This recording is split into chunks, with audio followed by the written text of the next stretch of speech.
Greetings, everyone, and welcome to the 129th edition of Cinema Effect. I'm Zach, and I'm joined by the amazing Spider-Man Defence Force, Jaden.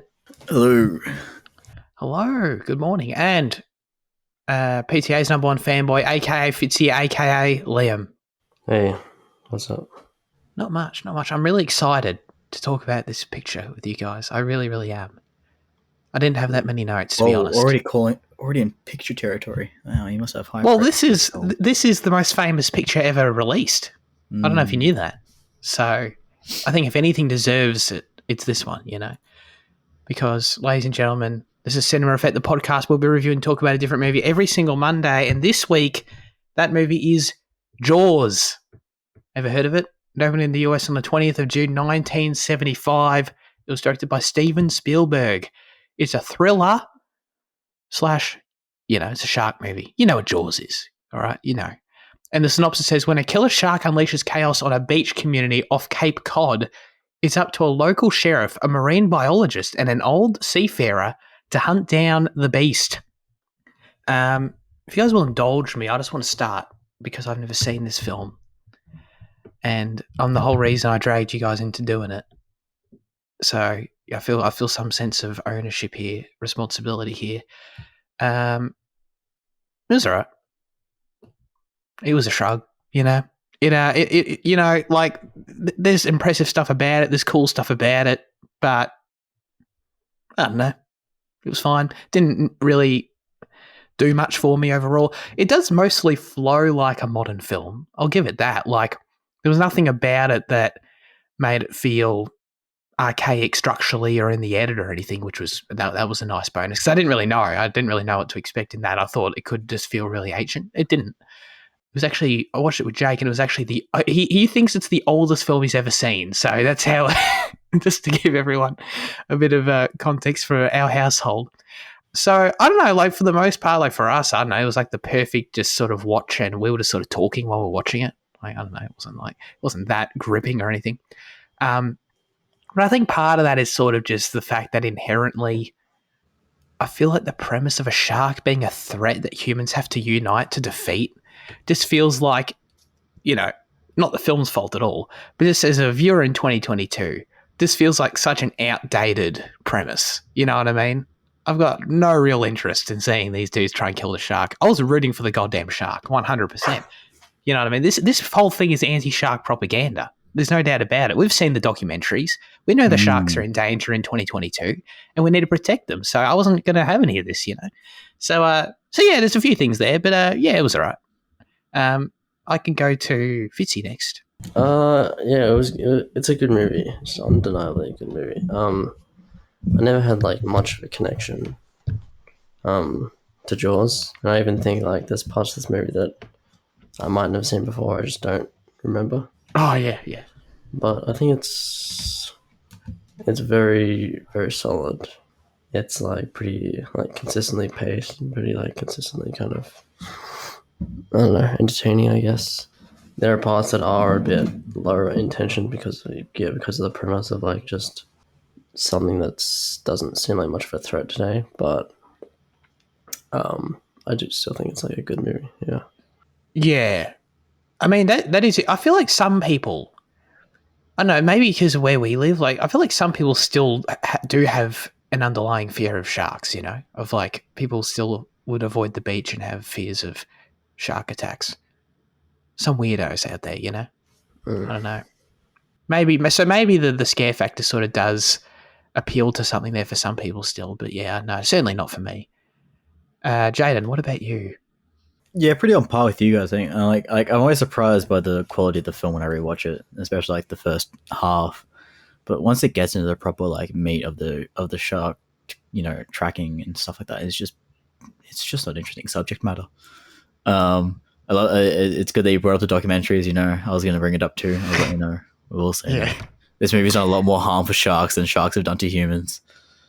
But yeah, no, like Steven Spielberg is a solid filmmaker, despite how much I trash him, just as being blunt. And I think there's evidence of it, one of his earlier films. But I think those opening 40 minutes, I quite like of the film. But it's just once it gets into the key of it, it's just I just lose interest. But yeah. That's fair. I think I agree. I think I liked it less as it went on as well. And maybe I'm just thinking about the third act. I think the third act was borderline just dull. I was bored during the third act, straight up. Before that, no, there's definitely some standout scenes and stuff. But director Steven Spielberg, that's his name, said that when he first read the novel, he found himself rooting for the shark because the human characters were so unlikable, which I thought was funny because that's how I felt watching his film. You know, I don't know, like the characters just did nothing for me throughout the whole thing. I mean, I don't know. There's just enough there to make them work. I don't know if I would call them compelling. They fit into their roles without ever feeling derivative, which I guess is a good thing. I didn't feel like I was watching like cookie cutter characters necessarily, but only just, like just barely scratching above the surface of cookie cutter characters. And I think I think if that area was stronger, I'd be able to connect with the film more. You know, like I don't care about the goddamn sea sailors. I don't know their names, dude. I don't care about his deep monologue and backstory about sharks. You know what I mean? He had this 5-minute monologue, and I feel like I was meant to care about his acting or something, but I was like, I don't know, dude. I don't know. I didn't even know what he was talking about by the end of it, you know? I don't know if the characters, if they stand out to other people, you know? Yeah, I think the sheriff is, I think, easy to get behind just because he's kind of a typical character to get behind in films. It helps that he's sort of new there as well, yeah. Yeah, but I like the Shark Institute guy for most of the time. I think afterwards, I think like he's same thing with the rest of the movie. I think after a while, he just gets a bit dull as well. But that mayor, I mean, I think that mayor is actually a pretty decent villain. Yeah, that's fair. Yeah. I will say that though. Yeah. Yeah, that whole angle of like the economic, political aspect of it, of the local council. Like, first of all, can you imagine having to, like, this is your job, you have to deal with these people, you have to go to these local hearings and like be on a committee and have these like people like shout at you and shit. Oh my God, it's the worst ever. But like that whole aspect of it, I actually kind of liked, and not that audiences in 1975 that went to see Jaws necessarily wanted to see more of this, but in 2022, I sort of did. I sort of wouldn't have minded if the film leaned more even into that aspect of it. I read in the trivia that the original author wanted to when he was revising the script or something, he'd wanted to like add like mafia elements and like add these different characters and subplots, and I sort of. Like, it sounds dumb. Like, I totally get not doing that. But at the same time, I sort of was thinking, like, I don't know if I would have... I feel like I would have minded that. I feel like I would have liked it. I don't know. Just because that was, like, a surprising little wrinkle to it, to the story that I liked. It was, like, the most... it was the most surprising the story got for me, I guess, you know? So, yeah, and I liked the mayor a lot, too. But in terms of the main three, I guess. What? Oh my God! There's what the institute guy's name is Hooper. Cooper? Yeah, I think it was Hooper. Oh yeah, Hooper. Yeah. Because I was like, Hooper? oh, like Toby Hooper, because I think they're mates. Hey. I don't know if it's named after him. It's probably just a book character, but I was like, you know, Toby Hooper and Steven Spielberg. I think they're mates. Oh, okay, interesting. And then there's Quint. Quint, so that is the seafarer. Right, I see. Mm-hmm. Apparently, these two actors had beef in real life, you know, which is funny. Hang on, what have I got here? Oh, yeah. They could not stand each other, and the two argued all the time, which resulted in some good tension between the characters. Yeah. I don't know, like, I sort of got over that pretty quickly. It was sort of a bit dull, you know. I just feel like the character dynamics couldn't carry me through that entire 45-minute segment on that boat at the end. It was just too much for me, I think. But Vinci, you said it was quite well paced. So how do you feel about that? I don't know. I feel like their relationship is pretty good because like Hooper kind of represents, you know, like technology.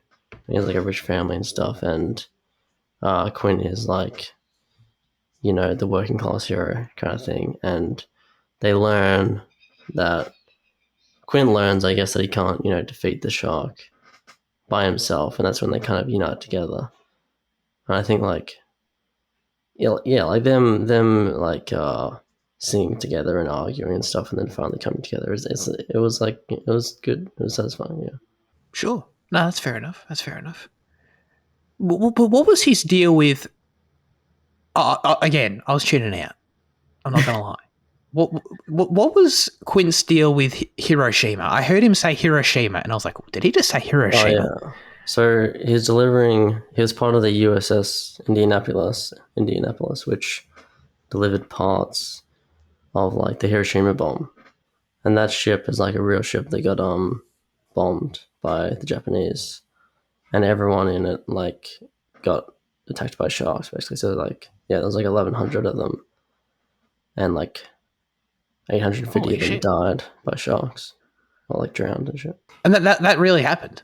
Yeah, it's a real thing. Yeah. Holy shit. Oh my god. Yeah, I think it was saying that's like terrible.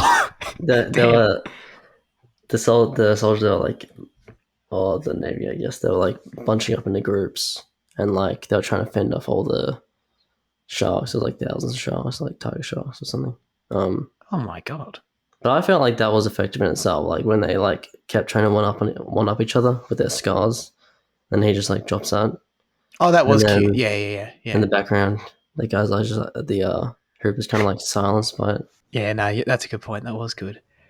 There was stuff about like the actor, the guy who played Robert Shaw, the guy who played Quint, how like that his monologue scene was like, I think he had a drinking problem on set, and when the first night they tried to do it, like he basically blew it and stumbled through it, and it was a disaster.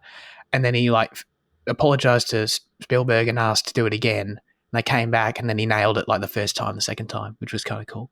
But I have a note here that says Quint's death was satisfying, and I don't remember how he died, to be honest. No, he just got munched. Yeah, no. Munched, yeah. Oh yeah, by the big mechanical shark. Yeah, I think it takes his leg first, and then like the rest of him falls in, right? Yeah. That's actually now with this whole Hiroshima backstory. That's pretty tragic, bro. You know, that's terrible. That's terrible. But I feel like we've already spent too long on the characters because, dude, no one watches Jaws for the characters. You know, they watch Jaws for the shark and the effects and all that sort of thing. I got to say, I was impressed by the mechanical shark. Knowing and then looking up afterwards just how much they struggled with it and how much of a disaster it was to operate and everything and the production issues it caused. Like, I thought it looked really good in the final product and the scale of it was impressive. My favorites were all the shots of, I mean, like some of the close-ups were pretty good, but my favorites were the shots of these sort of crane shots when it's got the characters on the boat and then it swims under the boat and you get like the whole breadth of it. And it's underwater like that. Those were the shots where I'm like, oh, that actually looks 100% real right there. Like still, and all the other like more horror close-ups were still very good, but like I wasn't like necessarily feeling like that was actually real photography of a shark, you know. So I don't know. Were you able to buy the mechanical shark, Jaden? Were you a fan of it? I mean, I bought it enough, right? I don't know. It is what it is. Obviously, you're very limited in how much you can show it attacking people by just kind of shoving a head out of water for 10 minutes. But yeah, no, I thought it was fine enough. Yeah, sure. Because I don't know. Like for me, everywhere it was utilized was really good, but like I feel like it could have even. I mean, it's hard for me to say given the production issues, but I feel like it could have even been used a bit more because I felt like that initial girl that died, like her first attack was kind of lame to me, you know. I feel like it was just a bit dragged out, her kind of screaming and stuff like that.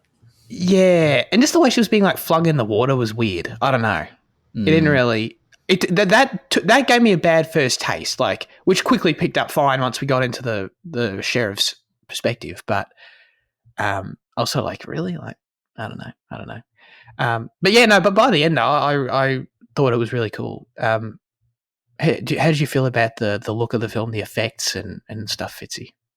I think it's pretty great. I've actually seen the mechanical shark in Universal at Universal. Oh, did it have all like the pipes and shit coming at it? Like, could you see that, or was it like, was it just? It wasn't like cut in half so you could see the inside of it or something, or was it just? Oh no, I think it like was the whole thing. I think it was the whole thing. Yeah, the skin. Oh yeah, sure, yeah. It was like a kind of a roller coaster thing where you go past it and it kind of comes up to you. Oh, that's cute. Cool. Yeah. But no, I think it looks very, very good in the film still. And I disagree about the first kill. I think the first kill is very good. Yeah. Yeah. No, I think it's a bit. I think it's a bit 70s cringe at this moment. At that, like by this stage, you know, it's like I think it's just a tad bit dated. I think it's a bit overacted. I think the build up to it's pretty good, but yeah, I think like Zach said, when she's getting flung around, you know, it's just a bit. Yeah, I almost would have preferred like a hard cut to her, just her body or something. And how did her body get on the beach, by the way? The tide moves in and out, and the water pushes things to the beach. You know, is that how beaches work?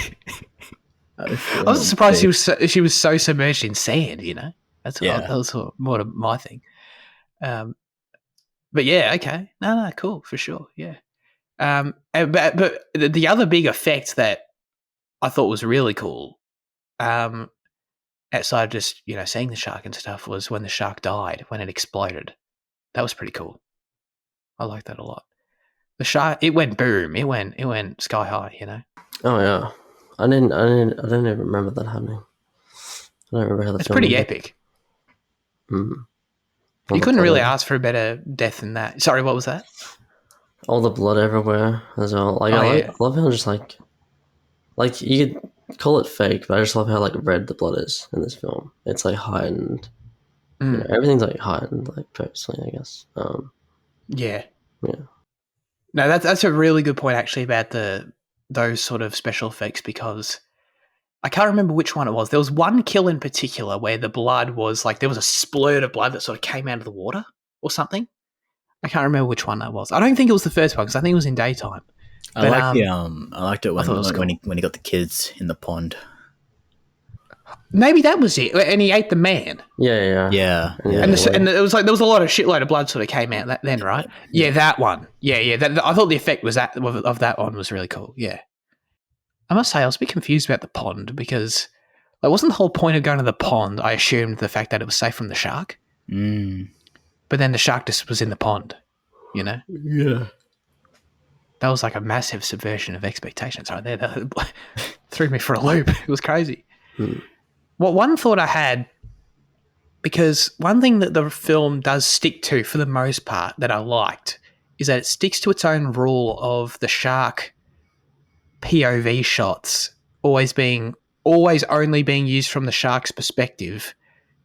Because I was concerned that, like, you know how some films do the thing where they like have these, I don't know, like things that are meant to simulate POV underwater shots or something, but then there's nothing there though. You know, it's just there to just, I don't know, I guess to make you feel like the shark is there or something, but it's not. But the film did sort of do a fake out when the kids were swimming with the fins and they were like doing the prank.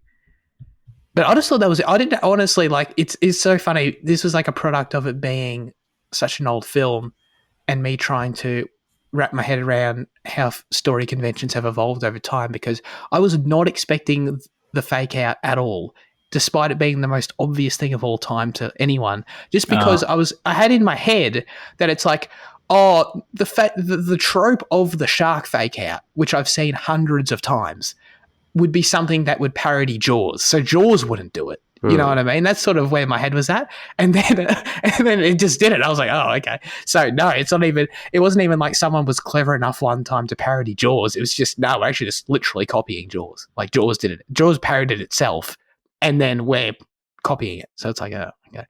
So I thought that was kind of weird, to be honest. But cool though. Those kids, just want to fucking kill them, you know? Ruin the economy. Well, not really, because the shark was there. So yeah. I mean, this was like a 3-day ordeal, wasn't it? Like it was fucking. I guess so. Quick. Yeah. See, the mafia storyline would have added some weight to it. You know, would have added a few extra days at least. You know, would have added some extra runtime. You know. But overall, I mean, it's sort of bringing together some of these elements I'm randomly throwing out there. Like, how suspenseful, Jaden, Master of Horror, like, how suspenseful did you find the experience? Because... Not at all, dude. I just... okay, I wasn't expecting that much, but yeah, sure. Like, I first watched Jaws, I don't know, quite a few years ago. Not when I was young, but like, I don't know, maybe when I was like 15 or some shit. And even then, it just doesn't get you. Did the corpse underwater didn't get you? Because that got me, for sure. Hardly. Because I wasn't really, like... yes, you know, like, that did get me. Cool. Maybe if I hadn't seen it, it would have got me. Maybe it got me back when I was 15. I don't know. But like... Right. Yeah, sure, fair. Yeah. But it got you this time too, Fitzy, did it? Or? I actually screamed. That's like the first time. One of the only times I screamed on a movie. It was like so good. Yeah. Oh, that's hilarious. I was not expecting that at all. I gotta say, the photography though of like Hooper going underwater was really great, and like the boat lighting on the boat, that was like fantastic. Yeah, totally, 100%. It's weird because I think they reshot that. They reshot that scene because I was reading that Steven Spielberg, they were doing test screenings. Isn't it funny they did reshoots back in 1975, guys? It's crazy, but they had a test screening where like the only like sort of big jump scare moment the film had was with the shark later on, and they sort of felt that they should do something else, that they should have another scene earlier that sort of adds a bit of suspense and, you know, makes the audience a bit scared. So they added that scene with the corpse specifically for that reason. It's literally just there as a jump scare to add to the experience, which worked. But then Stephen was saying that he sort of regretted adding it because then he noticed in screenings afterwards that then it reduced because everyone had sort of already, the audience was sort of already on guard against the film at that point, that then it reduced the impact of the shark scenes later because they'd already been scared a little bit. So just an interesting dynamic that he had to think about with the jump scares and how much horror to insert and whatever. But yeah, that was a reshoot. It was cool though. I overall am glad it's in there because it was something different than just a goddamn, 2022, I'm not going to be scared by a shark like Stephen wants me to be, So I'm glad there was something else, like a human corpse, to scare me, I guess. Where is Amity, this island? Because they mention, I think it's like, it's sort of up there near New York, right? Sort of more north. Because they mention a few places. They mention Long Island. They mention sort of like Boston. I'm sort of thinking that range, that area. Yeah, well, Cape Cod is in Massachusetts. Oh, of course. I see. Community off Cape Cod. That's what this. Okay, yeah. Massachusetts. Yeah. Perfect. You see, I always thought Cape Cod was in Australia, which there is a Cape Cod in Australia as well. So when they said Cape Cod, I was like, what the fuck? But yeah. They can't be Australian, James. Did you hear how he said Brisbane? Did you hear that shit? I can't be going to Brisbane. I'm not going to Brisbane. Oh my God. That was crazy. But no, I like the setting. I like it a lot. Mainly because it reminds me of it reminds me of places I've been and like familiar with. Like it reminds me of personally of Rottnest Island off of Perth. Like it's like basically that exact thing. But I assume it would remind. I haven't been to. Now I'm blanking. I haven't been to Penguin Island in a long time, but it's sort of that. It feels like that sort of thing, that sort of just coastal destination island. You have to take the ferry there. That's like an important factor. I don't know. I sort of dug it. I could relate to it a little bit. But you don't have to take the ferry to... Well, it's like if you were to take the ferry to Sorrento, It sort of feels like that anyway. All right. It has to be asked. Fitzy, how do you like the score here in this film? Done by the GOAT. The scores are very funny. Sometimes it's like really happy. I was not expecting how upbeat it is at some points. But the main theme is pretty solid. It's okay. It's okay. Yeah, sure. I mean, no, that's a good point. I wasn't even going to think of that, but that's a good point because there were definitely moments, like I think especially when they're like piloting the boat around, when it's just full whimsical John Williams and may as well be making E.T. And it's like, all right, dude, chill out, bro. Well, there's a moment where like they hook the shark to the barrel and they're following the barrel. and it's literally like the most like happy tune I've heard in my life. Is this the Goonies? Yeah, it's Yeah. weird. Yeah, that's true. That's true. Actually, he just couldn't help himself. But this film, he credits it with launching his career, John Williams. So I mean, thank God for this movie and this score. But for me, the first thing I heard was I remember when we reviewed Sicario and how this score influenced, of course, the more suspenseful side of the score, not that the other side we just talked about, but influenced the score for Sicario, Johansson's score there. And as someone, I know the Jaws theme, obviously, but as someone who hadn't seen the film, like I heard that throughout the film, like the idea that film score, which is, by the way, better than this score, obviously, but the idea that I could hear the influence, I could hear the idea that this score also, as was the intent with Sicario, sounded like a threat. I think that really did play. That really did. You could hear that throughout, So I was impressed by it, to be honest. Like outside of the actual suspenseful side of it, I thought even like I was just expecting. Oh yeah, I know Jaws, I know the theme, but it even sort of topped that a little bit for me, I guess. Jen, how do you feel about me comparing this to Johan Johansson's work? Oh, I mean, fair enough. I mean, like they fucking reference it. Obviously, it's all good. Yeah. I don't know. I feel like the score, like I don't know. I hate saying it, but John Williams doesn't fully connect with me. Always, much at all. To be honest, I like his stuff mostly. I mean, dude, I don't know. I feel like as much as we gush about John Williams, I feel like there's so many other films that he's done where I'm just like, that's fine. And I feel like this honestly falls into the fine category. Obviously, the Jaws theme is iconic or whatever, but even I feel that's a bit overrated. I hate to say it because obviously John is a legend, but we love you, John. Come on the show. Yeah. Prove me wrong. Write a piece right here in front of us. But yeah, I don't know. Like I think it was good, sure, but like a little bit overrated. Yeah, that's fair. I mean, I feel like I somehow like disagree with you, Jaden, always on John Williams, but I get it though. We've done enough.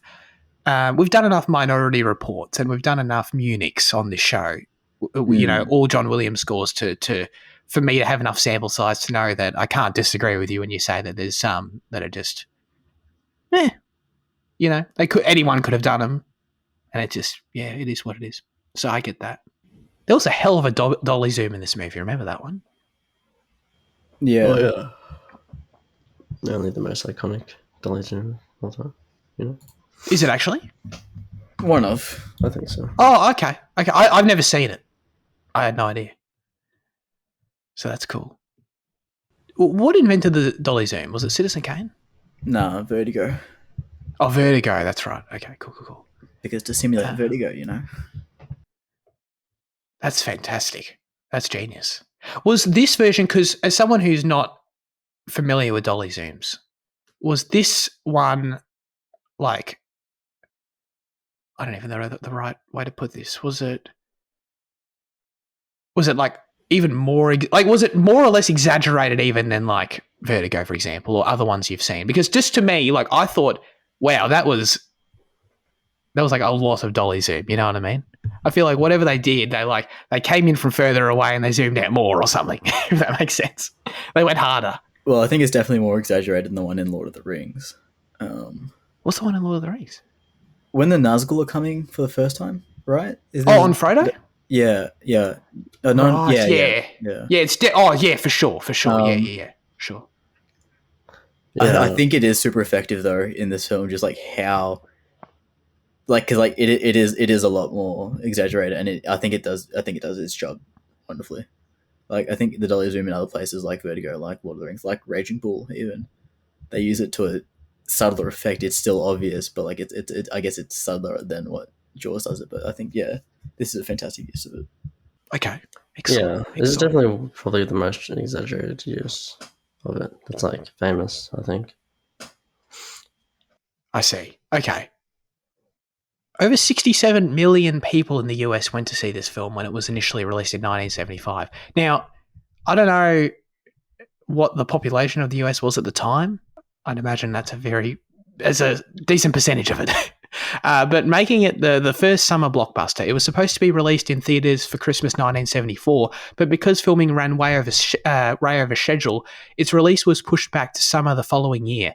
Back in 1975, summer was traditionally when the worst movies were dumped into theaters, as Americans typically enjoyed the outdoors instead. Remember the outdoors? But the film was so good, beachgoers actually flocked to see it, and the movie became the highest grossing film of all time up to that point. So I actually, because I obviously knew this film's reputation as like the first summer blockbuster, but I didn't understand the historical implications of why, in terms of it's the first summer blockbuster because it's the first film that released in the summer that was like a huge hit, which makes sense. Like I didn't actually like understand that was exactly why. But I mean, that's cool. That's great. Makes perfect sense. Good for all the beachgoers that weren't sunburnt that day. They went to see Jaws instead, you know? Then they probably never went back to the beach because they were terrified of it. They tested the mechanical shark tons of times. It basically ended up being a disaster on set, creating the delays, the reshoots, all this sort of shit they had to deal with. Because I'm not going to call them dumb because they're smart, you know, effects people at Universal, I'm sure, way smarter than me. But they weren't smart enough to realize, we're testing this in fresh water and salt water's a little bit different. So when they got to set and put it in the salt water, it just didn't work. So that's what happened. Wait, so was this all filmed in open water then? Yeah. I was going to say, because like back then you wouldn't really be able to do it in a tank because obviously you can't green screen a background as well. Exactly. Yeah. So that's what it was. They were testing it in the freshwater tank at the studio, and they're like, "Oh yeah, it's great, it's good," and then they throw it in the ocean. So what went wrong? Like, do you mean like the shooting of it, or just the shark, like the movement of the shark? The actual controls of the shark. So once it was placed in actual ocean water, the salt water wreaked havoc with the controls. So if you can, I looked it up. If you can see you can see like photos of it like cut in half, and it's the whole thing is like it's actually very impressive. It's like this mechanism, this entire big huge remotely operated crane operated puppet, and it just got pipes and shit and all this sort of shit going through it, and it just sort of froze up essentially. Always R.I.P. to the dog, of course. Oh yeah, it just disappeared. Yeah, that was sad. I'm glad we didn't see it get like munched. Yeah, I thought the kid was the dog when he was flapping his legs. Oh yeah, he was flapping his legs. Yeah. I mean, yeah. As I said, I'm always rooting for the shark until there's a dog involved, and then I'm rooting for the goddamn dog. Kill all the kids you want. I couldn't give a shit. Did we have a favourite scene maybe overall?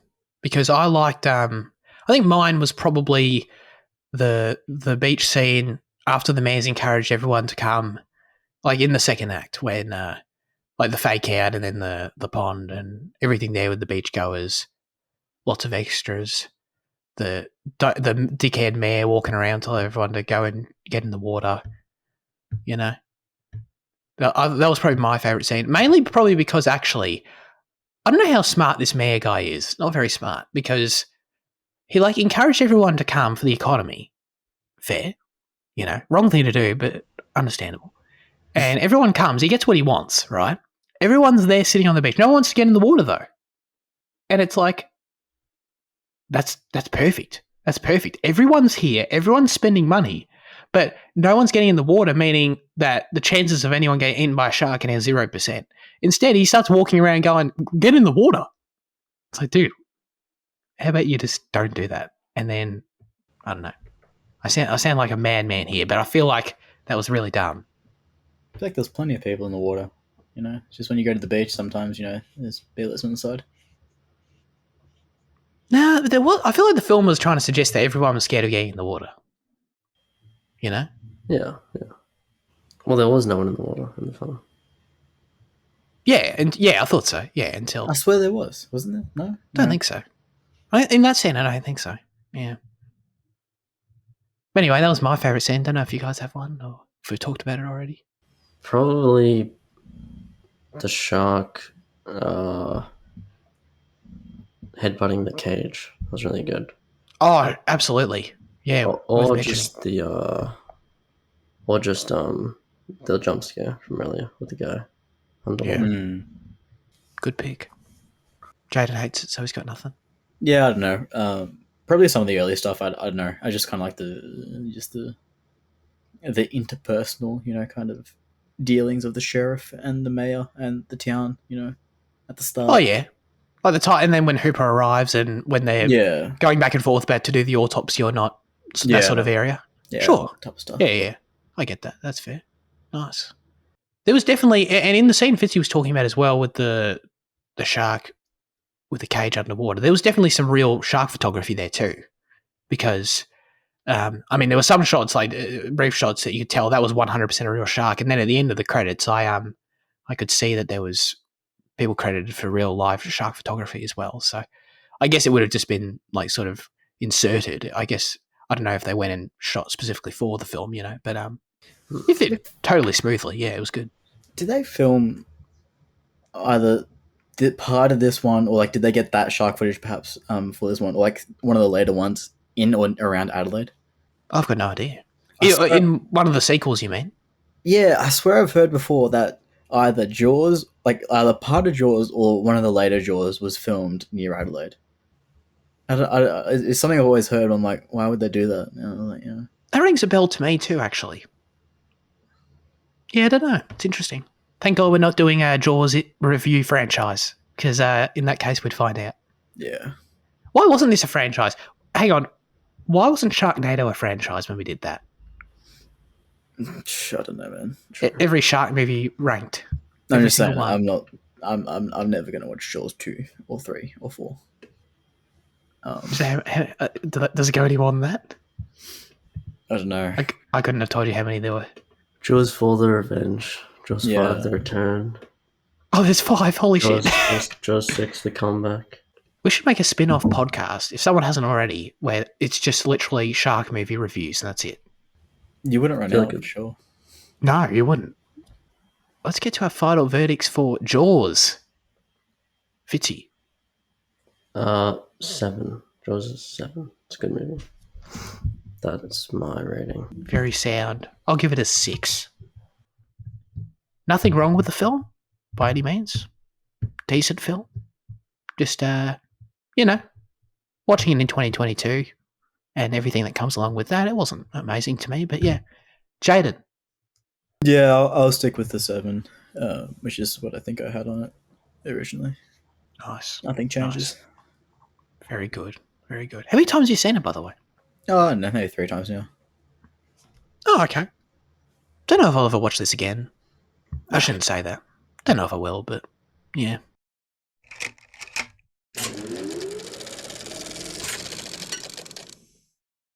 Now it's time for our highlights of the week. Wow, we are to this part already. It's crazy.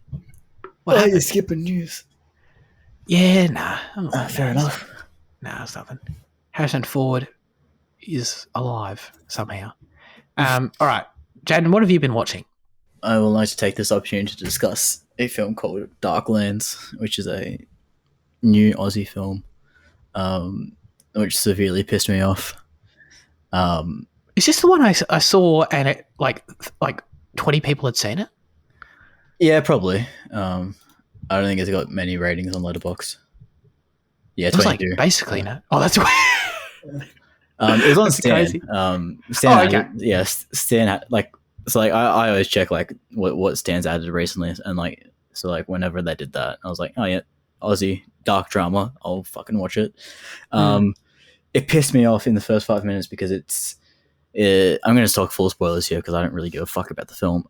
But it's set around a school shooting, and that instantly just pisses me off because you shouldn't be telling American stories in Australian media. There's so many. The film's about, there was a school shooting. There was a police officer at the school as it happened because she was investigating something else, and she failed to act. So the rest of the film is about this journalist that's pushing her, trying to get interviewed and trying to expose it and whatever, and trying to get deeper into it. And then it's the police officer getting back at her, and it's meant to be this deep dark dive into revenge and the extent of humanity and shit like that. But when you kind of tell your story, it's like, oh yeah, there was a police officer at the school and there was 20 kids died and she did fuck all. But when you immediately set it around such an American concept, I just don't give a fuck. Like, there's so many other situations you could have placed this in that apply to Australia. You could have put it in a fucking Burke Street with a cunt running people over, and it would have been fine. You could have put it down at fucking a port where some guy shoots up the port, and it would have been fine. You could have put this in so many other situations, and it would have related to Australia, and it would have been a fine dialogue about the kind of way police respond to instances of fucking violence or whatever. But because you said it in a school, because you said it for that international audience, I do not give a fuck about your film. And it just gets ridiculous as well. Like, there's this police officer who has been so tragically done by in her life. She gets pushed to the edge by this reporter, and like to the point where like she then kidnaps the reporter's kids and husband and puts them in coffins and makes the reporter go around finding him like a Easter egg fucking hunt. And it's ridiculous. And like, I would have looked upon it more favorably had that initial scene been somewhere different. For sure, I can say that 100%. But because it pissed me off from the start, like it's just ridiculous, man. It feels like it's made for TV to have run over like 3 nights, perhaps. Right. It's just, no. Just really disappointed me. So in terms, like, why do you think that they went with the school shooting angle? Because I must admit, like, to market it to an international audience, 100%. There's no other reason. Wow. I reckon he's like, I'm going to be one of the few Aussie films that break the international market, and he tries to set it around a school shooting so they can relate to it, and just completely isolates the Aussies. When does the story require that? Like, do you like the same thematic journey that like it could just be any other tragedy, like you said? Like the only important thing that happens in that instance is that she's there and her son is there and her son dies. You could have put it anywhere around town. You could have put it at the fucking Moorabool bus interchange. This could have been anywhere. But other than a school. But no. Yeah. And the way that the family it happens with we're with the police officer woman, and she's all she gets down behind the stairs when she hears the first few shots, and then we get a hard cut to some random family, which is of the journalist. And the way they react to it is so nonchalantly, like it's so obviously meant to be like something for Americans, where they're like, oh, check this out. Oh, 20 kids, bloody hell. And it's like, oh, what are you going to do? Like, it's just, it's like such a nothing instance. And like, it's not Australian, it's just, yeah. Imagine the irony. This guy created this film as like a to expand the international market and get in touch with different countries and shit, and like 20 people have seen it. Yeah. What are the chances that more people have listened to this show? It's only been out for like, I don't know, a few months. Like it might pick up. We'll see. Okay. Wow. You came ready and loaded with that. So yeah. Thanks so much. Oh my God. I did it, guys. I delved into the realm of one Hitchcock, I finally took the plunge, and I watched 2 of his films this week. I know, do I have to, I know, pick one, I guess, I don't know. I mean, so I picked Rope because I saw it on Stan and recognized it immediately as one of Jaden's favorites, so I just sort of added that to the list right away. And then from there, I went to like the recommended, similar. And there's a bunch of Hitchcock films on Stan, but then the only other one I could see that was about to expire was Rear Window as well. So I made those 2 the priority because they're both gone now. They've both left this week. So I watched them before they left. I mean, Rope's awesome, by the way. I know you love it, Jane, but it's awesome. Like, it's just super simple, super effective. Like, just a really cool experience. Like, just to have it, sort of like, not to sound, I don't know, like. I don't mean this in the Marty Scorsese way, but like it felt like a theme park ride to me. Like the whole thing was just like I was engaged. I was like, it was like this experience that just unfolded before my eyes, and it wasn't like necessarily interesting themes for sure, but like it wasn't something I needed to like ponder or something. It was just like I was out in a very brief runtime, and it was a blast, And then Rear Window was really cool as well. It ended up being. Like, it's a great film. It ended up being not what I thought it was going to be, though. Like, as I was watching it, I knew nothing about it at all, and I thought it was going to take a different direction. Like, I thought it was going to end up being a bit more sinister than it really was. In the end, it ended up being this fairly straightforward, just story with cool characters. that sort of wraps up neatly, and it's just a cool, nice film, sort of by the end, with great tension, of course. But I sort of thought that it was going to take a darker turn midway through. Like, there's all that stuff with we've all seen it, right? I think so. There's all that stuff with them noticing the woman below who's going to kill herself. And I thought the whole thing was going to end up playing out as this like commentary or this run with this idea that, you know, getting obsessed with the wrong things or like looking in the wrong places is tragic. Because then I thought they were so obsessed with this guy that they thought was killing his wife or murdered his wife, that then they were totally wrong about that, and as a result, they ignored the woman downstairs who killed herself, and they could have saved her. Like, I thought it was going to be like something, not exactly that necessarily, but it was going to end up like playing with my expectations like that. That didn't end up happening at all, though. It's totally right, and everyone was happy at the end. Totally cool. Not a knock against the film, just sort of it subverted my expectations there a little bit. But yeah, no, it was an awesome film. It was great. It was awesome. I loved it. It was. I know you guys know me. I've got prejudice against ancient films, and it just felt very modern. And I think a lot of that is because I've got nothing against black and white photography, except I do, because the fact that I was just thinking about it because I got nothing against it inherently, but I was just thinking if I was watching this exact same film in black and white, like being honest with myself, I'd find that a little bit harder to get into, like the exact same movie, you know? And that's like, I totally understand that's unfair, but I found that to be the case. And it got me thinking, like, what was the deal with color at that time, Jaden? Because why would, like, so color obviously, like, was the film originally screened in color at this time? Or was that something that was remastered later? I don't know. No, I think it was screened in color. I think it's always been color. I don't know. Okay. It probably just did become a choice of what do you want to use if you have the budget to, you know, type of thing. Right. But there were still plenty of black and white films after this, though. So yeah, those black and white films up until like I think 70s. I think like 1970 was like the real turn away from black and white, because I think there was black and white films all the way up through the 60s. But I think 1970 kind of saw that massive shift of almost, you know, like black and white became negligible. Yeah. Okay, that makes sense. I would have just thought that at the time that such a technological evolution of being able to shoot in color would have just immediately made the audiences which evidently didn't happen, but I would have just thought that the audiences at the time would have just demanded color. Once they saw color, there was no going back, you know? I would have thought that, and then all the studios would just have to push color. Like, I'm surprised that isn't the case, but I guess I underestimate people, you know? I disagree with you a bit on black and white photography. Obviously, I love it, but I think I do agree with you on the point where, like, if Rope was in black and white, I don't think I would give it a 10. It'd probably be set at a 9. I think the color and like the look of that film is really important to it. For that film specifically, yeah, sure. Yeah, I think Rope looks gorgeous, and like the way the neon light just kind of constantly permeates through like the apartment. I think, yeah, I agree with you on that point, to be honest. Yeah, I feel like the color for me like only enhanced my appreciation of like that backdrop through the window. Yeah.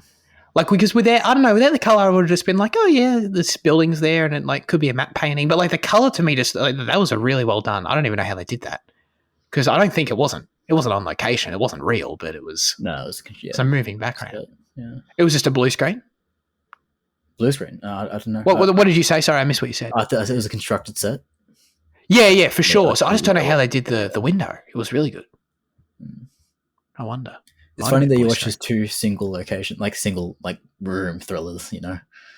Right. So that's another thing. I sort of thought they, not all of them, but I thought there might be more of them. Is there not? There's things that are kind of more focused on one location, but I think like these, I think these are as specific to one room as you can get with his filmography. Interesting. Okay. That is funny. Okay. Yeah. Cool.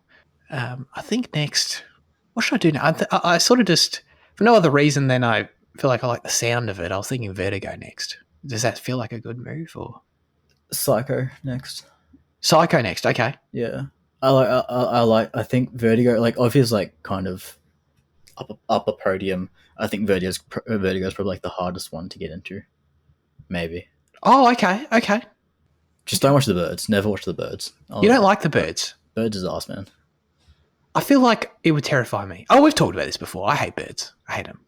So I feel like it would actually be really effective. I don't know, maybe not. Anyway, Fitzy, what have you been watching? I watched Mass, which is a film from last year. It's pretty good. It's basically just like not very focused on like cinematography or like, you know, the film aspect of it. It's just acting basically, just 4 characters in a single location, pretty much in a church room. The concept of the story, you know, is like one family. Two parents, their kid was a school shooter, and the other 2 parents, their kid died to that school shooter. So like, Holy 5 or 6 years later or whatever, they like, you know, kind of discussing it and trying to like let go of it, I guess. But yeah, it's very, you know, it's very serious, very like emotionally heavy, and every character is kind of, you know, deeply troubled about it in their own like way.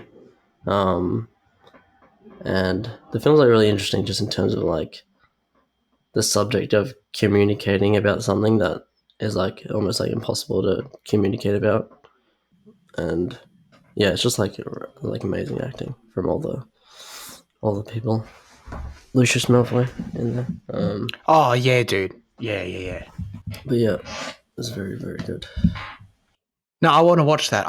That was on my radar because I love Jason Isaacs. He's great. I freaking love him. I love him in everything, dude. He's never let me down. I've seen him in like 10 things and he's awesome. So yeah, that's great. That's great.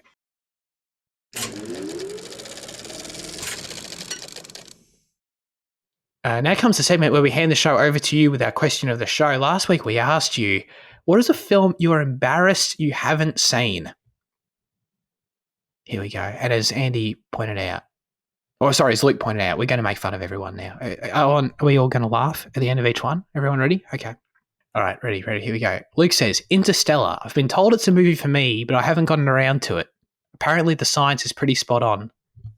Ha ha ha. Well, that's actually pretty tragic, though. I mean, having not seen it, so I can't really laugh at that one. We're going to do Interstellar in 2 weeks, guys. Are we going to do it? Yeah, no, 100%. I was really, really in my mind's eye hoping Jaden was about to start doing the Seth Rogen laugh. That would have been amazing. But instead, he's just holding very stoic. He's very stoic over there. Okay. Aiden says, I'm so scared about this. I've never seen The Lord of the Rings or The Hobbit. Yeah, sorry, I'll stop now. That one, Sorry. like I said, like that one blew my mind because I feel like I've discussed it with him. Like that one shocked me.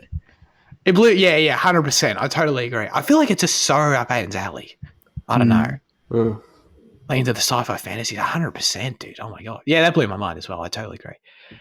Okay, Andy's about to come in with just unbelievable stuff. You know, I feel like I've somehow mentioned that I haven't seen The Lord of the Rings, so I'll say some other films. I'm going to list the ones our audience will definitely know. I've never seen the Harry Potter series. Oh my god, the Back to the Future series, and then finally Seven. But I have that Fincher film on DVD. I just haven't seen it yet. So I might change my answer to 12 Angry Men because you guys have seen it and I still haven't. No. Like, look, 12 Angry Men's fantastic. But it's not a film to be embarrassed about having not seen, I think. Like, Harry Potter, for sure. 100%. That's like... That's the winner there for me. Out of Andy's selections there, I think. Yeah. Back to the Future. Yeah, I mean, having not seen the first one at least is a bit of a tragedy. Yeah. Oh well. Very good. Very good. Okay. What is a film we're embarrassed we haven't seen? The ultimate expose about to occur right here, Jaden. I don't. Because I just went like to my watch list and I clicked on like the most popular films on there. Oh, that's a great idea. More recent ones, but like I feel like this question applies to kind of older ones. Personally, I think Dead Poet Society is honestly one of the biggest ones there. Taxi Driver might take the cake though. Mm. But like going by my watch list, La La Land stands at the top. Wow. So yeah, I don't know. Like those three are kind of the ones that weigh down on me, I guess. Okay. See, like, I don't think any of them are a tragedy, you know? There's nothing there. There's nothing Jaws level there like that was for me, you know? I think Dead Poets is probably the closest you get to that. Probably. But even still, yeah, probably. Yeah. But I don't think it's that bad. Yeah. Apocalypse Now says, yeah, no, yeah, I think most of it, like, I'm good on. You haven't seen Apocalypse Now either? No. Virtual high five. Yeah. Damn it! Don't team up.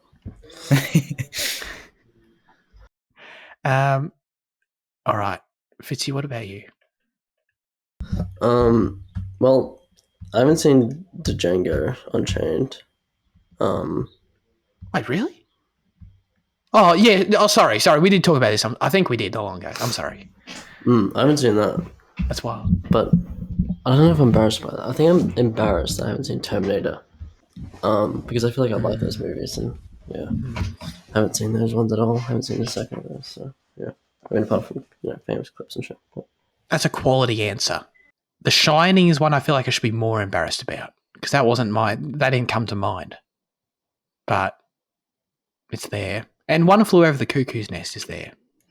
Not really. I don't really care though. You know? Yeah, none of those are Jaws level again. No. I actually, you know what?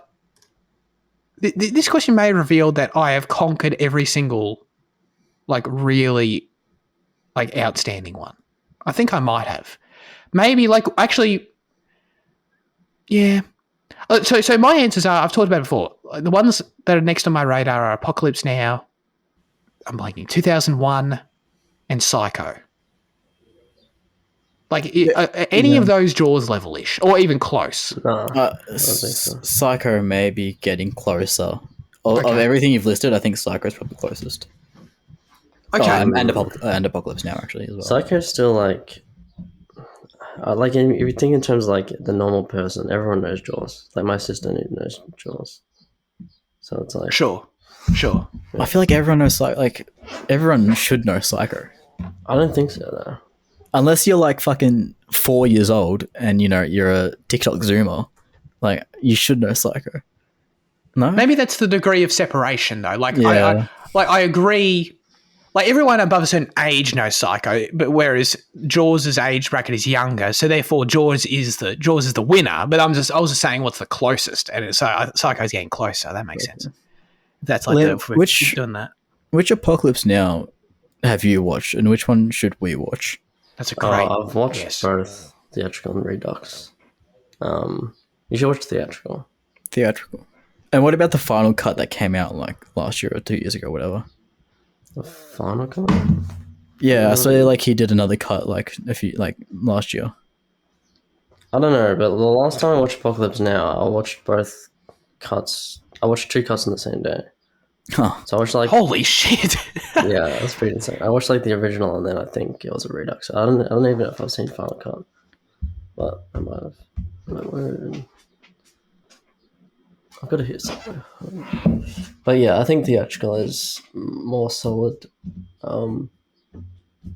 Redux takes some tangents which are pretty interesting that kind of slow down the movie a bit. I see. I did read. I read a Reddit post asking. I'm glad Fitzy agrees. I read a Reddit post asking the same question, and there were definitely there were 3 versions, and from what I saw, people were saying theatrical as well as the first viewing. Yeah. Yeah, I mean the Redux is like 3 hours 20 minutes long, so it's definitely a expanded version. Yeah, it's probably definitely something on revisit if you like the first one, perhaps. Yeah, Sure. I don't even really remember much extra about the Redux apart from they go to this like French colonial house or something. It doesn't really add too much, I don't think. Is it like when he did the Godfather coda? You know, and he said it's like this is the free cut of part 3, and it's really not that different. Probably. It's like finally the film is in my vision. It's like it's not really that different though. You know? Yeah, you just cut out your daughter's acting, as much as you could. Yeah, the real Coda, the real Redux would be like CGI replacing it with Winona Ryder as it was meant to be. That'd be wild. Deep fake Winona Ryder onto it. Yeah. All right. As always, we'd love you to submit your questions, thoughts, reviews for next week's film in the YouTube comments section. Send us a DM on Instagram or join the Discord server. This week, we're asking you, what is your favourite instance of a musician acting? Let us know. Musicians pop up in things all the time. Lady Gaga, of course, still prominently a musician, but now apparently just like popping up in everything, you know. So, do you Does like she the actually performance still of make hers? music? I feel like I haven't heard a song of hers in ages. No, neither have I. That's a good point. But I feel like Like you wouldn't she call applies. the first no. thing. Yeah. Yeah. No. Like when you say Lady Gaga, the first thing you think of her as is a musician, right? Oh yeah. Big time. Yeah. But no, you're right though. I haven't. Yeah, where the hell's the music? So yeah, let us know. There's plenty of examples out there. Are you a fan of Ed Sheeran's really dumb cameo in Game of Thrones season 6? Maybe. I don't know. Let us know. Season 7. All right. Oh, was it 7? It might have been. You very well could be right. Don't remember. That could be true. All right. That's it for this week's episode of Cinema Effect. Thanks everyone for tuning in. Fitzy, what are we doing next week? Ocean's 8.